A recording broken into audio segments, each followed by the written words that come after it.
Merci. Il est vrai que Ambition Jeune, il faut avoir de l'ambition pour faire un titre un petit peu comme ça, réussir son premier grand raid, créer sa première entreprise, même combat. Quand Arnaud est venu me rencontrer, j'ai dit pourquoi pas. Le débat est lancé, le débat est ambitieux, le débat est osé, mais je me suis dit au bout du compte, est-ce qu'il y avait une comparaison possible d'une course de longue distance avec une jeune entreprise? On l'a vu et on le voit souvent au Japon, le marathon et l'entreprise, il y a souvent des rapprochements très très forts. Mais ici, à La Réunion, on a le Grand Raid. Et c'est vrai que c'était intéressant de s'appesantir un petit peu sur le Grand Raid de La Réunion, qui est une épreuve extraordinaire, mais pas insurmontable. Alors vous pourrez peut-être faire un petit peu les rapprochements, on va essayer et tenter de les faire.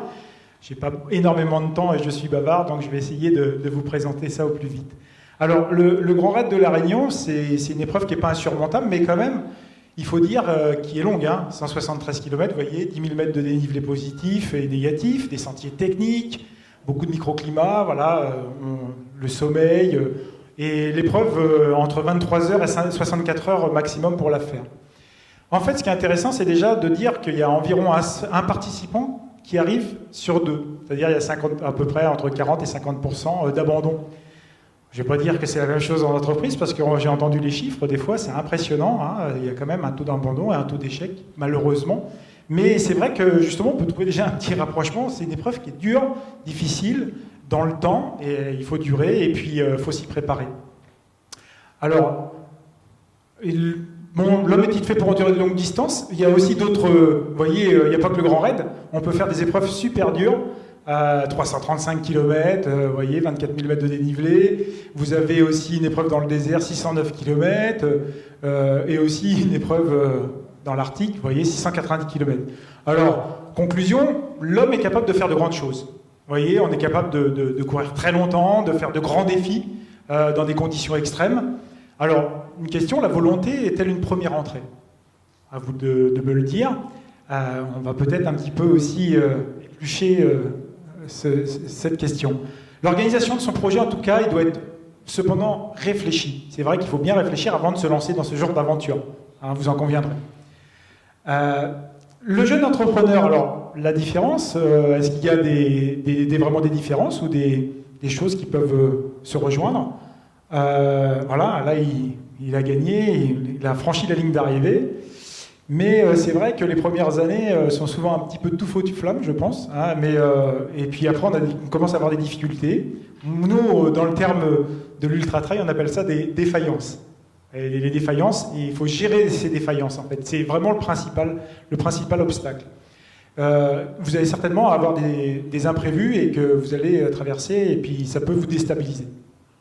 Alors, en fait, pour éviter en fait l'abandon, vous voyez, sur ce genre de type d'épreuve, un grand raid, il faut anticiper les facteurs possibles. Nous, chez nous, on a des facteurs limitants en physiologie du sport, les facteurs musculaires, cardio-respiratoires, mais aussi, une chose importante et qui vous intéresse certainement, c'est les facteurs mentaux, le cerveau, on verra. Alors, évidemment, vous, quels sont les facteurs clés de la réussite? Moi, j'en ai vu certains, je les ai identifiés, vous voyez, sur l'entraînement du Grand Raid et des épreuves d'ultra. Mais est-ce que vous avez des facteurs clés par rapport à cette réussite que vous avez mis en place? Est-ce que vous avez une vision aussi stratégique et créative de l'entraîneur comme celui du jeune créateur? C'est des questions que moi, je me pose. Je ne connais pas forcément beaucoup le milieu de l'entreprise, mais je le découvre et je trouve intéressant de faire un petit parallèle. Alors, évidemment, moi, en tant qu'entraîneur, je me suis posé des questions sur l'approche des divers paramètres de cette réussite, justement pour terminer une longue distance, et puis avec des conditions vraiment très difficiles. Et je me suis aperçu que j'avais un modèle très intéressant, qui était le modèle du Rubik's Cube. C'est-à-dire que moi, c'est vrai que le corps n'est pas mathématique, mais l'approche de l'entraînement, elle est systémique. C'est-à-dire que j'essaie de gérer une harmonie, vous voyez, pour arriver en forme déjà le jour J et puis pouvoir terminer l'épreuve et faire partie des 50% qui réussissent. Alors, évidemment, on arrive parfois à faire gagner de grandes victoires. Bon, vous voyez, j'entraîne Thomas Laure-Blanchet qui a gagné Leadville, le 100 miles de Leadville aux États-Unis, ici, dans un temps record, 16h30 pour 160 km avec des distances au-dessus de 4000 mètres d'altitude. Aussi, j'ai fait gagner Xavier Thévenard, qui a gagné l'Ultra Trail du Mont Blanc il y a 2 ans. Donc vous voyez, on arrive à faire des grandes choses quand même quand on a vraiment toutes les clés et le Rubik's Cube avec toutes les couleurs, les 6 couleurs. Alors c'est vrai qu'il y a 6 facettes sur le Rubik's Cube. Et moi j'ai fait un modèle, ce qu'on appelle le modèle Raider. C'est vraiment une approche que j'ai mis en place avec une stratégie de mode d'entrée. Alors on peut rentrer suivant et identifier, il y a des secteurs sur lesquels on n'est pas forcément très bon. Et moi j'essaie de les identifier pour faire progresser la personne. Et c'est vrai que cette stratégie, on va essayer de trouver les ressources, les motivations et le résiduel aussi qu'il a fait avant. C'est-à-dire on part jamais à vide sur table rase, on a toujours des choses qui ont été faites avant. Et ça, c'est aussi important, vous voyez. Alors la tentative de comparaison avec un jeune entrepreneur, c'est vrai que comme le corps humain, le bon fonctionnement de votre entreprise, est-ce que c'est pas la bonne santé des organes et puis justement de déterminer ça. Alors, moi j'ai mis en place un modèle, vous voyez, un exemple de mobilisation avec du renforcement, l'alimentation, intensité, dénivelé, endurance et la régénération. Et là on arrive à faire les 6 facettes du Rubik's Cube, les 6 couleurs, et quand on a l'algorithme et toutes les 6 couleurs, eh ben, on réalise sa performance pour soi, pas forcément de gagner comme Xavier Thévenard ou Thomas Laure Blanchet, mais de gagner pour soi parce qu'on est identifié et puis on arrive à voir tous les secteurs. Alors, en fait, j'ai été à voir un petit peu les couleurs, j'ai osé encore aller plus loin dans les couleurs, vous voyez, donc j'ai mis les couleurs bleues, jaunes, etc. du Rubik's Cube, et le R comme le renforcement. Alors nous, dans le Grand Raid, en fait, on est obligé. Et ça, les gens n'y pensent pas souvent, et c'est quelque chose qui est souvent mis de côté, c'est le renforcement par l'amélioration de la rigidité du corps, des qualités musculaires et neuromusculaires.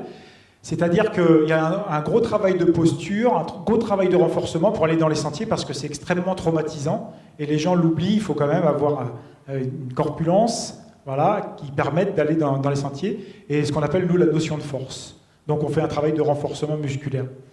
Alors, je me suis permis d'aller un peu dans l'entreprise, je vais passer rapidement pour éviter des grosses critiques, mais c'est vrai que la fonction de l'organisation de votre entreprise, on pourrait aussi en parler, c'est-à-dire on parlait de renforcement.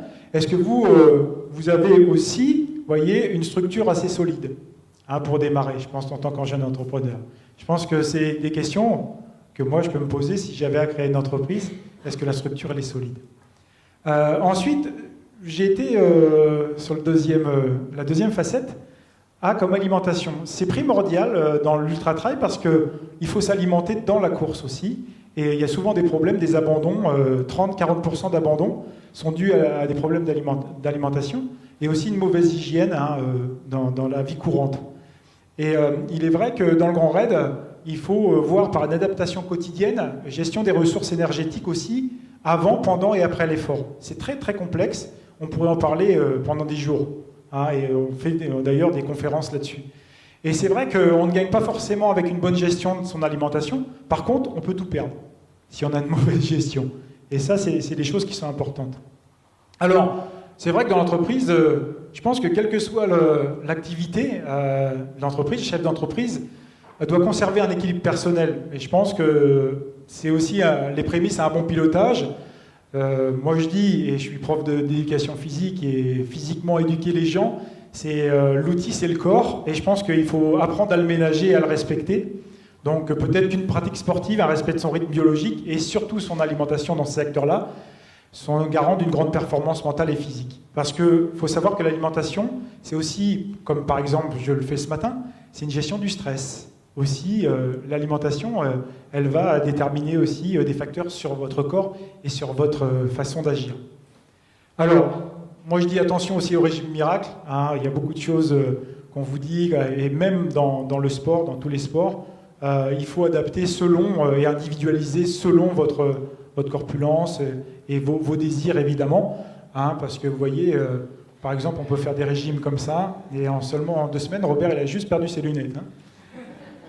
En fait, après, dans le 3e secteur, la 3e facette, I comme intensité, je me suis dit que c'était important aussi de travailler dans le Grand Raid quand même la cylindrée du moteur. Vous avez peut-être des notions un peu de mécanique. En fait, c'est qui peut le plus, peut le moins. C'est-à-dire que si on travaille son intensité, des hautes intensités, bah après, on va être un petit peu plus à l'aise sur des allures un peu moindres. C'est en fait, vous voyez l'exemple du compteur de voiture. Si vous avez un compteur à 240 ou à 120, bah, si vous roulez à 110, les pourcentages ne seront pas les mêmes. C'est un peu la même chose. Alors, dans l'entreprise, je me suis un peu lancé. Est-ce que l'axe commercial, vous voyez, par rapport vous voyez, cette communication, la vente, etc., et générer du chiffre d'affaires, ça peut être un petit peu les connexions. Je me lance un petit peu, mais il est vrai que pour moi, ce qui est important, c'est d'avoir conscience de ses limites. C'est ça qui est important dans ce secteur d'intensité. C'est-à-dire que vous devez certainement avoir conscience qu'il ne faut pas oublier de générer de la rentabilité que de réaliser un gros chiffre d'affaires au départ. Je pense. Enfin, c'est important d'être rentable, en fait. Et bon, je vais vous parler tout à l'heure de pourcentage, vous voyez, donc c'est bien d'avoir un gros chiffre d'affaires, mais aussi la rentabilité derrière. Alors, une autre facette, parce que nous, on a l'aspect spécifique, le D comme dénivelé. Dans le Grand Raid, on est obligé de faire un travail spécifique, parce qu'en fait, il y a des montagnes. Voilà. Vous avez vu ici comment elles sont escarpées, elles sont difficiles, et il faut travailler afin d'assimiler le profil de course en montée comme en descente. Donc, il faut produire un geste spécifique, des routines en montée et en descente. Si on habite à Paris, c'est difficile quand on vient faire un Grand Raid. Il y en a beaucoup qui viennent et disent ouais, j'ai monté un peu la Tour Eiffel ou des choses comme ça. Bah, en fait, après, ils se rendent compte que c'est un petit peu plus difficile quand même. Donc, vous voyez, on peut avoir des dénivelés vraiment impressionnants et il faut s'y habituer. Alors, dans l'entreprise, est-ce que la fonction de la production, vous voyez, est-ce que c'est le côté spécifique, en fait, il est important pour vous? Donc, c'est vrai qu'on va aussi générer des hauts, des bas, on peut parler de dénivelé. Alors, les secteurs qui, pour moi aussi, ont vraiment une importance, c'est les deux derniers. Je pense au niveau de l'entreprise, eux comme endurance. Pourquoi? Parce qu'il faut avoir de l'endurance. L'endurance, c'est pas une activité comme vous avez pu faire à l'école, c'est une qualité physique en fait. Et c'est pas de courir en fait pendant 20 minutes. Hein. L'endurance, on peut l'avoir dans la force, on peut l'avoir dans beaucoup de domaines. Et l'endurance mentale aussi. Et c'est une qualité physique. Et voilà, c'est surtout la qualité de pouvoir durer et endurer et de pouvoir résister à la fatigue en fait. Voyez? Donc savoir et endurer, pour moi, ça me paraissait super important parce qu'il y a tout ce qui concerne l'aspect mental derrière.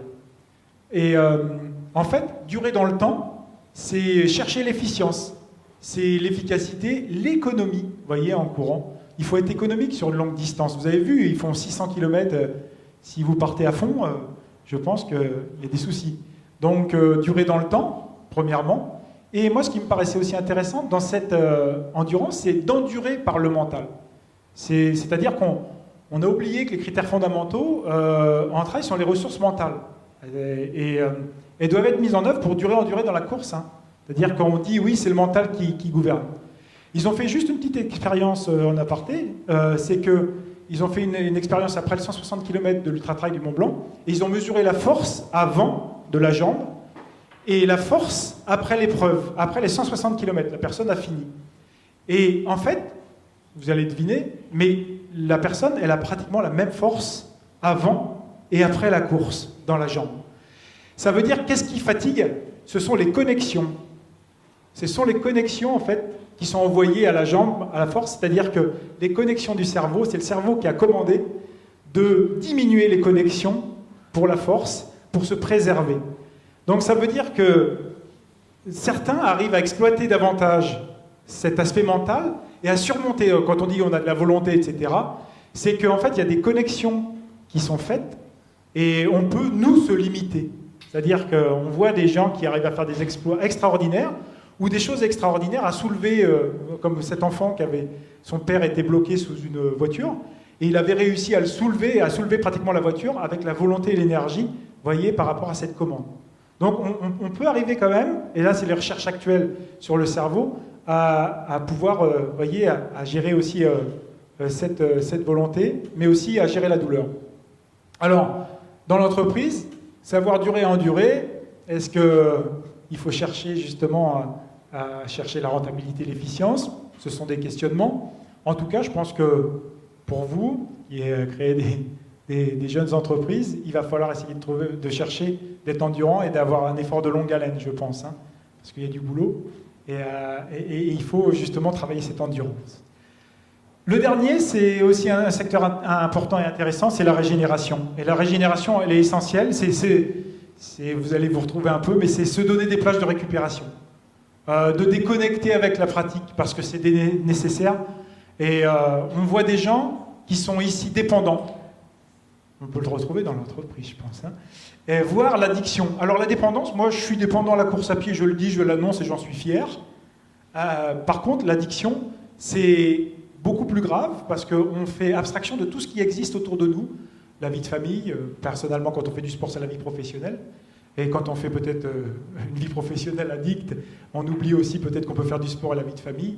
Donc vous voyez, je pense qu'il faut faire la distinction entre la dépendance et l'addiction. Et la régénération, c'est le versant psychologique. Et on a besoin à un moment donné de se donner des plages et on revient beaucoup plus fort après. C'est très important parce qu'on arrive le cerveau, on l'a vu tout à l'heure, il fatigue. Et les connexions fatiguent. Et de temps en temps, il faut les reposer. Donc le sommeil, c'est une chose primordiale. Je vois beaucoup de gens en entreprise qui ne prennent pas de sommeil, alors que le sommeil est primordial, il restaure toutes les fonctions. On a cette notion vous voyez, c'est un modèle, hein, c'est le modèle de la chasse d'eau. Et en fait, je ne vais pas vous l'expliquer, mais c'est des modèles très sérieux, puisque c'est un modèle scientifique, où en fait, il ne faut pas que la cuve déborde. Hein, je ne vais pas aller loin, on pourrait l'expliquer longtemps, mais c'est le modèle de la chasse d'eau, quand ça déborde, et ben, il faut arrêter, quoi, on est dans le rouge. Donc, le cerveau est un élément à prendre en compte, c'est les travaux si ça vous intéresse, Tim Dox en Afrique du Sud, Guillaume Millet, qui est maintenant au Canada, qui sont des chercheurs justement sur les connexions, le cerveau et les sports de longue durée. Donc, fatigue versus surmenage, il faut bien cerner les contours. Savoir, c'est vrai que vous vous lancez et puis vous dites, on parle déjà du surmenage, mais je pense que c'est important d'anticiper aussi, on l'a vu tout à l'heure. Alors, dans l'entreprise, évidemment, la fonction pilotage, je pense qu'il faut apprendre à s'entourer, justement, pour mieux déléguer, et puis peut-être laisser des choses de temps en temps. On ne peut pas tout faire et tout gérer. Le cerveau, à un moment donné, il est limité, le traitement limité. Pouvoir reconnaître ses erreurs, peut-être, savoir gérer son temps aussi de façon stratégique, donner la priorité aux vraies priorités, et puis aussi prendre du temps pour soi. Je pense que ça paraît primordial, même si on a des gros chantiers à faire. Notion également de résilience, je pense que vous voyez, c'est la capacité à encaisser les coups durs et les surmonter. C'est un peu comme en course, ça rejoint un peu le facteur de l'endurance. Et moi, ça, je le travaille aussi. On fait de la préparation mentale, on essaye de coacher justement les plus grands athlètes, ont cette capacité de résilience. Il y a un abandon, on l'explique. Il y a un échec, on peut parler d'expérience aussi. On va parler d'une expérience et on va essayer de voir quelles ont été les erreurs, et puis essayer d'y remédier. Donc voilà, en conclusion, le chef d'entreprise, c'est un métier qui exige des compétences. Comme le grand raider, il faut de l'audace et une forte dose de courage, donc je vous félicite de vous lancer dans des grands chantiers et puis dans des grandes épreuves comme ça. Non seulement parce que les journées sont habituellement longues, mais aussi il faut faire face à des situations difficiles. Et puis voir les choses de façon objective, et puis la capacité de changer aussi quand il faut changer, et se donner aussi des plages de récup, on le disait tout à l'heure. Avec une organisation pragmatique, je pense qu'on peut s'en sortir. Vous voyez, j'essaye d'avoir moi une organisation pragmatique, mais en même temps, vous voyez, je prends aussi du recul, et c'est important, la prise de recul nécessaire, réflexive, par rapport à ce qu'on fait, par rapport à notre vie, etc., professionnelle, familiale et sportive. Pour conclure, j'ai cet adage et je trouve que pour le Grand Raid, ça correspond vraiment. Je ne sais pas si en entreprise, mais pour nous, le physique te fait tenir debout et le mental, lui, te fera avancer. Et je trouve ça intéressant dans la démarche que je viens de vous présenter. Voilà, merci de votre attention et puis bon courage pour la suite.